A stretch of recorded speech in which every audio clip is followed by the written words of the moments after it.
تلنگانہ قانون ساز کونسل کے چیئرمین جی سکھیندر ریڈی نے ریاست کے محکمہ تعلیم کی کارکردگی پر انتہائی سخت اور سنسنی خیز ریمارکس کیے۔ انہوں نے برہمی کا اظہار کرتے ہوئے انکشاف کیا کہ ہمارا گاؤں ہمارا اسکول اسکیم کے تحت 360 کروڑ روپے کے واجبات تاحال زیر التوا ہیں، جس کی وجہ سے چھوٹے کنٹریکٹرز قرضوں کے جال میں پھنسے ہوئے ہیں۔ انہوں نے سرکاری حکام کو تنقید کا نشانہ بناتے ہوئے الزام لگایا کہ وہ سرکاری اسکولوں میں طلبہ کے داخلوں سے متعلق جھوٹے اعداد و شمار فراہم کر رہے ہیں۔ బడులల్లో మన ఊరు మనబడి అనేటువంటి కార్యక్రమానికి ఇప్పటికీ 360 కోట్లు ఇవ్వాలి. ఎగ్జాంపుల్ నా విలేజ్దే చెప్తున్నాను. వాడు సగం పని చేసి పెట్టాడు, పిల్లలంతా చెట్ల కింద కూర్చుంటున్నారు. చలికాలం ఏడ కూర్చోవాలి చెప్పండి? నేను నా విలేజ్ విషయం ఇప్పటికి 1 ఇయర్ నుంచి చెప్తా ఉన్నాను. ఇక్కడ ప్రిన్సిపల్ సెక్రటరీ యోగితారాణి గారు ఉన్నారు. వారికి పర్సనల్ లెటర్ రాసినాను. డిప్యూటీ సీఎం గారికి చెప్పినాను.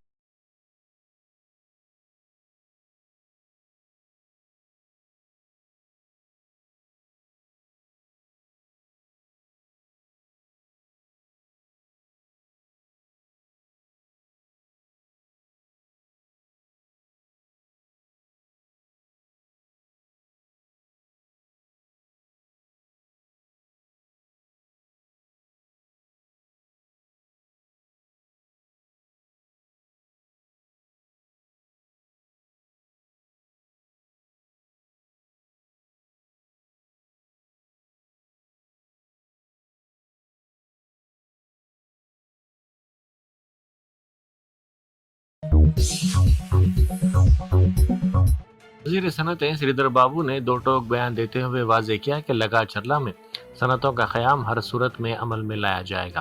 اسمبلی میں اس موضوع پر انہوں نے کہا کہ حکومت علاقے کی ترقی اور نوجوانوں کو روزگار فراہم کرنے کے لیے پرعزم ہے، چاہے کتنے ہی کسان اس کی مخالفت کیوں نہ کریں۔ دھولیا میونسپل کارپوریشن انتخابات کے ضمن میں مجلس اتحاد المسلمین کے روڈ شو کو عوام کی جانب سے زبردست رد عمل حاصل ہوا ہے۔ دھولیا میں مجلس مہاراشٹر کے صدر اور سابق رکن پارلیمنٹ امتیاز جلیل کی قیادت میں ایک عظیم الشان روڈ شو منعقد کیا گیا، جس میں نامپلی کے رکن اسمبلی محمد ماجد حسین کے علاوہ مجلسی کارپوریٹرز محمد نصیر الدین، سید سہیل قادری اور حسینی پاشا نے شرکت کی۔ اس روڈ شو کے دوران قائدین نے دھولیا کے عوام پر زور دیا کہ وہ میونسپل کارپوریشن انتخابات میں مجلس کے امیدواروں کی تائید کریں اور اپنے قیمتی ووٹ کے ذریعے انہیں کامیاب بنائیں۔ کاماریڈی ضلع مستخر میں بی جے پی قائدین نے ووٹر لسٹ میں موجود غلطیوں کے خلاف بلدیہ کے دفتر کے سامنے دھرنا دیا۔ بی جے پی قائدین نے الزام لگایا کہ ووٹر لسٹ کی تیاری میں سنگین بے ضابطگیاں اور غلطیاں کی گئی ہیں، جن کی وجہ سے کئی اہل رائے دہندوں کے نام غائب ہیں یا ان میں تبدیلی کر دی گئی ہے۔ کھمم کارپوریشن کے کئی بی آر ایس کارپوریٹرز نے صدر پی سی سی مہیش کمار گوڑ کی موجودگی میں کانگریس میں شمولیت اختیار کر لی۔ ان شمولیت اختیار کرنے والوں میں جی چندرکلا وینکٹ، ڈی سرسوتی روی، ڈی ستیش، سی لکشمی ناگیشور اور شرونی سدھاکر شامل ہیں۔ ڈاکٹر بی آر امبیڈکر کونا سیما ضلع کے اوربسو مانڈا گاؤں میں او این جی سی کی پائپ سے گیس کے اخراج کا واقعہ پیش آیا۔ اس گیس کے اخراج کے ساتھ ہی آگ لگ گئی۔ آگ کا یہ سلسلہ جاری ہے۔ اس اچانک دھماکے نے مقامی دیہاتیوں میں خوف و ہراس پیدا کر دیا، جس کے بعد احتیاطی تدابیر کے طور پر 1 کلومیٹر کے دائرے میں واقع علاقے کو مکمل طور پر خالی کروا لیا گیا۔ نائب وزیر اعلیٰ پون کلیان نے اس واقعے کا فوری نوٹ لیتے ہوئے ضلع کلکٹر اور راجول کے ایم ایل اے سے رابطہ کیا۔ انہوں نے سخت ہدایت جاری کی کہ اس علاقے میں عوام کو کسی قسم کی تکالیف کا سامنا نہیں کرنا پڑنا چاہیے۔ وزیر ٹرانسپورٹ پونم پربھاکر نے اسمبلی میں وقفہ سوالات کے دوران ریاست میں الیکٹرک گاڑیوں کے فروغ کے لیے حکومت کے اہم منصوبوں کا اعلان کرتے ہوئے بتایا کہ P M E drive scheme کے تحت فی الحال 575 آر ٹی سی بسیں چل رہی ہیں اور جلد ہی مزید 2800 ایسی بسیں شامل کی جائیں گی۔ اس کے علاوہ مرکزی حکومت کی اسکیم کے تحت ورنگل میونسپلٹی کو 100 اور نظام آباد میونسپلٹی کو 50 بسیں فراہم کی جائیں گی۔ وزیر موصوف نے انکشاف کیا کہ کانگریس حکومت کے اقتدار میں آنے کے بعد متعارف کروائی گئی نئی EV پالیسی کے نتیجے میں ایک سال کے دوران ریاست میں 1 لاکھ الیکٹرک گاڑیاں فروخت ہوئی ہیں، جبکہ حکومت چارجنگ انفراسٹرکچر کو مضبوط بنانے، سرکاری دفاتر، تعلیمی اداروں اور گیٹڈ کمیونٹیز میں چارجنگ پوائنٹس قائم کر رہی ہے۔ محبوب آباد کے نرسنگ کالج میں طالبات نے احتجاج کیا۔ انہوں نے الزام لگایا کہ بنیادی سہولتوں کی عدم فراہمی کی وجہ سے وہ احتجاج کرنے پر مجبور ہو گئی ہیں۔ کالج انتظامیہ کی جانب سے طالبات کو روکنے کے لیے گیٹ کو تالے لگا کر انہیں اندر ہی محصور کرنے کی کوشش کی گئی، لیکن مشتعل طالبات نے ہمت نہ ہاری اور گیٹ توڑ کر باہر نکل آئی۔ انہوں نے اپنا احتجاج درج کروایا۔ طالبات کا کہنا ہے کہ وہ کرائے کی عمارتوں میں رہ کر شدید مشکلات کا سامنا کر رہی ہیں، جہاں نہ تو تعلیم کے لیے سازگار ماحول ہے اور نہ ہی دیگر ضروری سہولتیں میسر ہیں۔ مالیگاؤں کے سیلانی چوک پر مجلس کی گونج سنائی دی۔ مجلس اتحاد المسلمین کے یاقوت پورہ کے رکن اسمبلی جعفر حسین معراج نے مالیگاؤں کے سیلانی چوک پر ایک انتخابی جلسے سے خطاب کیا۔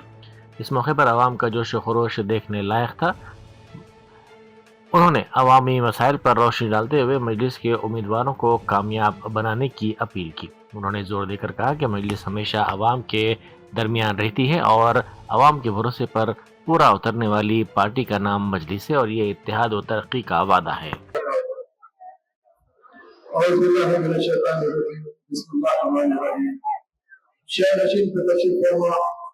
مجلس اتحاد المسلمین کے مہاراشٹر کے صدر جناب امتیاز جلیل صاحب، سابقہ MLA و سابقہ ممبر آف پارلیمنٹ جناب ڈاکٹر خالد صاحب، اور یہاں وارڈ نمبر 20 کے امیدوار حاجی ماجد صاحب، رضوان صاحب اور دیگر قائدین مجلس اتحاد المسلمین، آج کا یہ جلسہ انتخابی جلسہ ہے، وارڈ نمبر 20 کے اندر ہے۔ آپ جانتے ہیں آنے والا ٹائم جو ہے 15 جنوری کو آپ کا ہمارا امتحان کا وقت ہے اور مجلس اتحاد المسلمین کا نشان پتنگ ہے۔ آپ کو پتنگ میں بٹن دبانا ہے اور اپنا اتحاد کا ثبوت دینا ہے۔ مجلس اتحاد المسلمین نقیب ملت بیرسٹر اسد الدین اویسی MP صاحب جو ہمارے نیشنل پریزیڈنٹ تھے، ان کی قیادت کے اندر اور ہمارے لیڈر جناب عبدالدین اویسی صاحب کی نگرانی کے اندر جو چلتی ہے، یہ سیاسی جماعت ہے اور ہمارے بھائیوں کی خدمت کرنا چاہتی ہے۔ جو باجے بازی میں DJ بج رہا ہے، یہ ناچنے والوں کی جماعت ہے، یہ ناچنے والوں کی جماعت ہے۔ شہر کے مضافاتی علاقے ناگرم میں جیولری شاپ پر دن دہاڑے ہونے والی ڈکیتی کی واردات کا معمہ حل کرتے ہوئے کسرا پولیس نے 5 ملزمین کو گرفتار کر لیا۔ DCP ملکاج گری کے مطابق یہ واردات 2 جنوری کی شام تقریباً 5:15 بجے پیش آئی تھی۔ ملزمین نے انتہائی شاطرانہ انداز میں بالاجی جیولری شاپ کو نشانہ بنایا۔ واردات کے دوران پہلے 2 ملزم گاہک بن کر دکان میں داخل ہوئے تاکہ صورتحال کا جائزہ لے سکیں، جس کے بعد ان کے دیگر ساتھیوں نے حملہ کیا۔ لٹیرے کلہاڑی اور نقلی پسٹول سے لیس تھے۔ انہوں نے دکان کے مالک پر کلہاڑی سے حملہ کر کے انہیں زخمی کر دیا اور زیورات سے بھرا بیگ چھیننے کی کوشش کی۔ دکان کے مالک نے بہادری کا مظاہرہ کرتے ہوئے مزاحمت کی اور لوٹا ہوا بیگ واپس چھین لیا، تاہم ملزم سونے کے کان کے زیورات لے کر موٹر سائیکل پر فرار ہونے میں کامیاب ہو گئے۔ ورنگل ضلع میں پینے کے پانی کے سنگین مسئلے پر مقامی افراد کا صبر جواب دیا، جس کے نتیجے میں 26ویں ڈویژن کے عوام نے گریٹر ورنگل میونسپل کارپوریشن کے دفتر کے سامنے خالی برتنوں کے ساتھ احتجاج کیا۔ برہم خواتین نے الزام لگایا کہ گزشتہ 2 سالوں سے ان کے علاقے میں پینے کے پانی کی سپلائی انتہائی ناقص ہے اور وہ بوند بوند کے لیے ترس رہی ہیں۔ جیڑی بٹلہ میں گانجا پینے والے نوجوانوں کے ایک گروپ نے سرعام ہنگامہ آرائی کی اور احتجاج کرنے والی خواتین پر وحشیانہ حملہ کر دیا۔ ہنومان مندر کے قریب یہ نوجوان نشہ کر رہے تھے۔ اس پر مقامی خواتین نے اعتراض کیا اور انہیں چلے جانے کے لیے کہا تو ان نوجوانوں نے آپے سے باہر ہو کر ان خواتین پر حملہ کر دیا۔